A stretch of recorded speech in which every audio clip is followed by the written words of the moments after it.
I'll get to why in a minute, but I spent almost 3 years on the streets of Merced.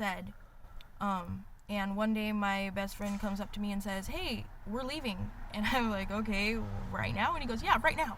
So I did. Fuck it. I got in the car and we came here to Santa Cruz because his dad had grown up here. Well, it's very different than from where we're from. And right. within 2 days, his parents had gone to jail, losing all the money and everything that we had. And he and I got in an argument, and he left me standing in front of a hotel. And for the first time in my entire life, I was stuck with no way to go anywhere, and I didn't know anybody. I had nothing to my name except the sweater on my back and my bike. Wow. And it sucked because they told me if I didn't want to be here, they'd send me home, you know? And all of a sudden, I'm left with nothing and nobody. And when I finally found them, bless his heart, he lied to them and told them that I had found a place to stay and had left him out on the street because he didn't want to get in trouble for ditching me. Wow. He was only 18 at the time. Right. So. Yeah, the things we do when we're young, right? Right. So Gina threatened to kick me in the face. Gina, Yeah. I think I know who you're talking about. And since then, Zane, Marco, and Gina have moved on to San Francisco, and they offered to let me go, but no, thank you. Once is enough. Nice. Okay, so that's how you got here. Yeah. But how long have you been here? 6 years almost. 6 years, about. Yeah, minus a while I went home finally. Got arrested. That's 6 years on these cold streets, and Believe it or not, it's a lot warmer here. yeah, than it is where I'm right. from. And that I guess is a plus, The huh? people are friendlier too. So, what has happened to you in your life that you feel has kept you? You know, not only this what you just told me about how the leading up to you getting here, but what in your life has kept you in the position you in? I mean, you can be as honest as you want, or as you know, you don't have to say anything that you feel would be too incriminating or too personal. But if you feel up to it, you can say whatever you feel like that Okay. why you think, let it all out. Okay. So, I basically have spent my entire life being in the way or kind of a burden, I was unplanned. They only ever saw my twin in the ultrasound. So, when he was stillborn, it was kind of a surprise. Back then, they didn't really do more than one ultrasound. And so Wow. the doctor said the next baby's coming, and everybody was like, wait, what? And then there's me, and I'm the only girl. Yeah. And I've bounced back and forth between my dad and my stepmom and my stepdad and my mom. Right. And my mom met my stepdad when I was 7, and it was all good except that he didn't know how to have kids, let alone a girl. My mother, Wow. I've raised her. I mean, I love her to death, but like, I pretty totally much feel you there. Yeah. she's thrown me under the bus so many times. Like, he found her cigarettes, and she told him they were mine. Cause, Oh, wow. as she said, he hates you already. Anyway, Yeah. you're an adult. Why are you upset that he's going to find your cigarettes? You're going to blame your 15-year-old. The point is, by the time I was in my teenage years, I had grown very disgruntled with my life. Okay. I spent most of my time trying to get out of my house and go drink, and I got in trouble, and Right. I ended up kind of snapping, so to speak, in high school, and unfortunately the victim of that ended up being my mother. I love her to death, but I still see sometimes that fear in her eyes. Wow.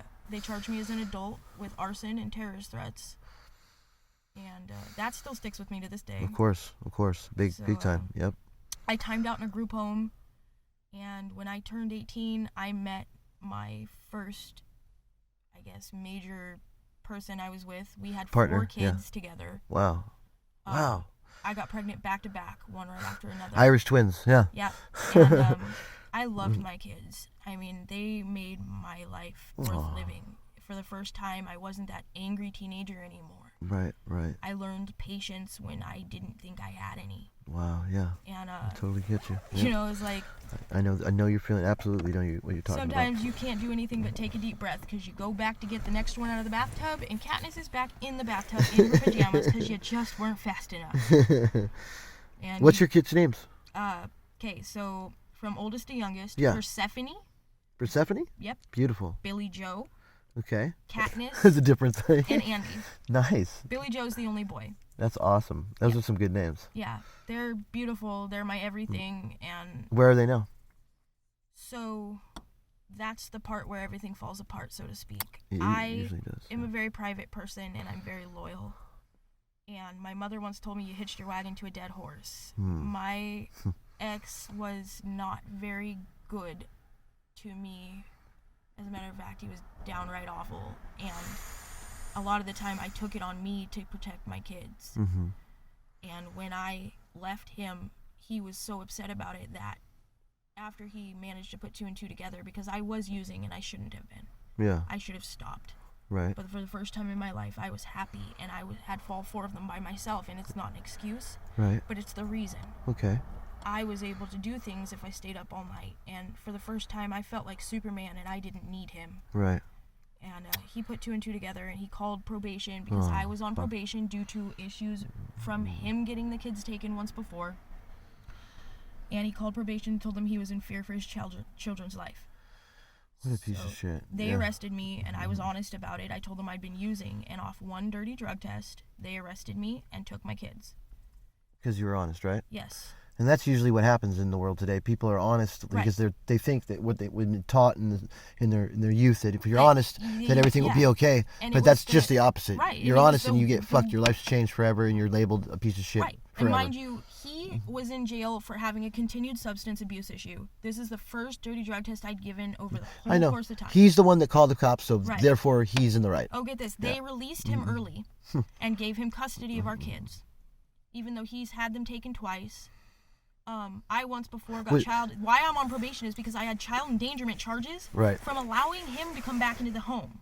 Oh, wow. Knowing that he had endangered them. Was this in Santa Cruz? No. This was in Mariposa County. Right. So it's an even smaller place. Yes. Smaller. 1,000 people. So much more personal, much more involved. The judge I had, I've never had any other judge. He's the only person I've ever had as a judge my whole life. Right. So he knew you. Yes. Yeah. And I think basically he got tired of seeing my name.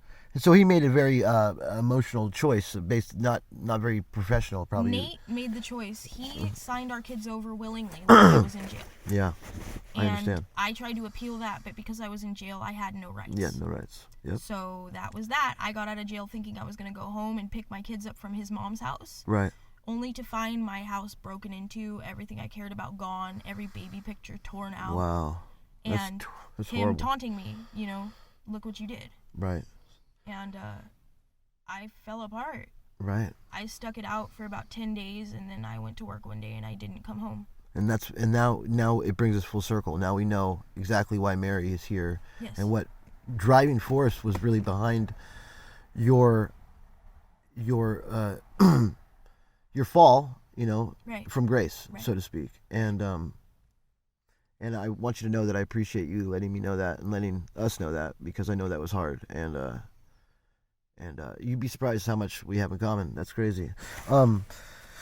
So not to take anything from that, because that was pretty heavy.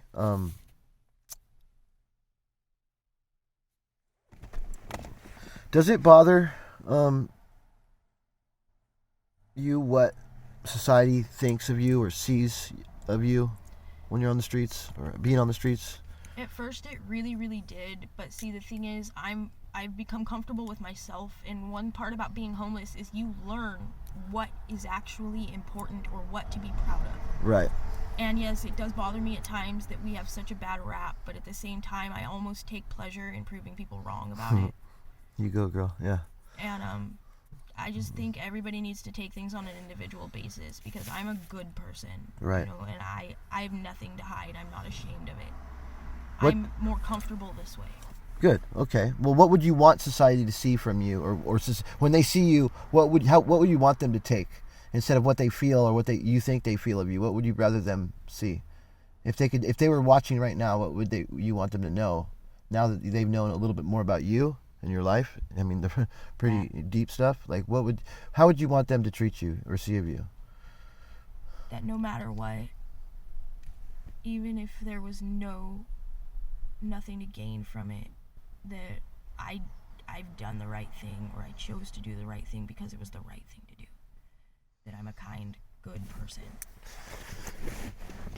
Basically, to treat you like they treat anybody else. Individually, yes. I wish that they and would not to look stereotype at people you. for who they were and not what they have. Right, which they do so often. Right. Yeah, and it's not right, and it's not fair. Because I could get to know somebody and they would like me perfectly fine when they found out I was homeless and a heroin addict. Right. That would go out the window. Yeah, exactly. They'd start looking at me like I was completely different. Like yeah. And that sucks, that feeling to know, that they wouldn't want you around their children, or they wouldn't want, they couldn't trust you around their things, or because of what I've chosen to do as a coping mechanism. Right, which is a medication. Even it's a bad coping mechanism. It's a coping mechanism. Well, I'm surviving. I didn't lay down and die. Right. And we're not justifying it at all, but we're not ashamed. No we're not ashamed of excuses. our actions, No, there's no excuses, but there are reasons. But for why it's no difference from your soccer mom, slipping a Zanny every day, Right. when Right. or drinking that glass of wine. But because we know ourselves and we medicate ourselves, it's a no-no. Yeah, and on the streets it's a lot different. We don't have that that 6-figure salary that hubby's bringing home, or and I've tried taking psych meds. I did, and I just at one point I wanted to kill myself. Right. We don't want that. It hasn't helped, Right. This is the only thing I've ever found that actually keeps me grounded. I live at a fairly even keel, Right. Mary, what have you learned along the way? What do you take from all this? Just to take things 1 second at a time, not even one day. Right. That no matter what, I cannot quit. I'm not going to lay down and die. So acceptance is the biggest part. Nice. I don't have a choice. People say, I don't know how you've gotten through this. Right. I don't have a choice. Right. I have to. We don't have a choice. After everything I've gone through, this isn't going to kill me. No. Not at all. Good. Okay.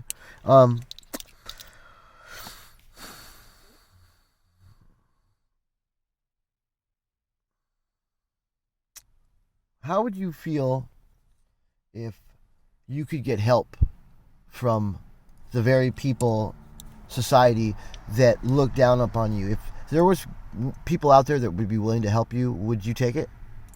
Probably not, because most of it would be done out of pity, and I'm here because I choose to be here.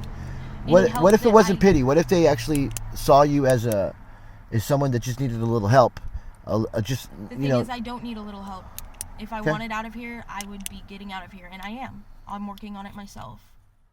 That money should go. What are you doing right now to change your life, if any? Do you want to change your life? Yes. You do. Yes. So you don't want to live on the streets forever? Well, sometimes we feel trapped, and sometimes we feel like this will never end. See, the thing is, everything's about choices. If people didn't want to be here, they wouldn't be here. They use things as a crutch, I think. Right. And really, if people do truly need help, then give them that help. I don't need that help. I'm getting out of here just fine. I can do this. I'm strong. Would you like to explain anything to us what you're doing per se? I actually got a job. And Nice. I started today.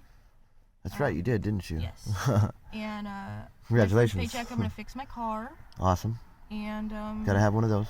Yes. Well, if you want to let society know that you're not a street lurch anymore, that's one step in that direction, I guess. Right. But what else? Anything else? Yeah. I mean, because those are big steps. Honestly, that's a lot. That's enough. But if you got more, let us know. I have chosen to just do things for myself and my own good, and not beat myself up anymore. Good. So mentally, this mental strengthening. Because I did the very best that I could, and I made those choices, and right. so I can't change anything. And hating myself for it isn't getting me anywhere. And it's time to move on. So, just to wrap it all up, is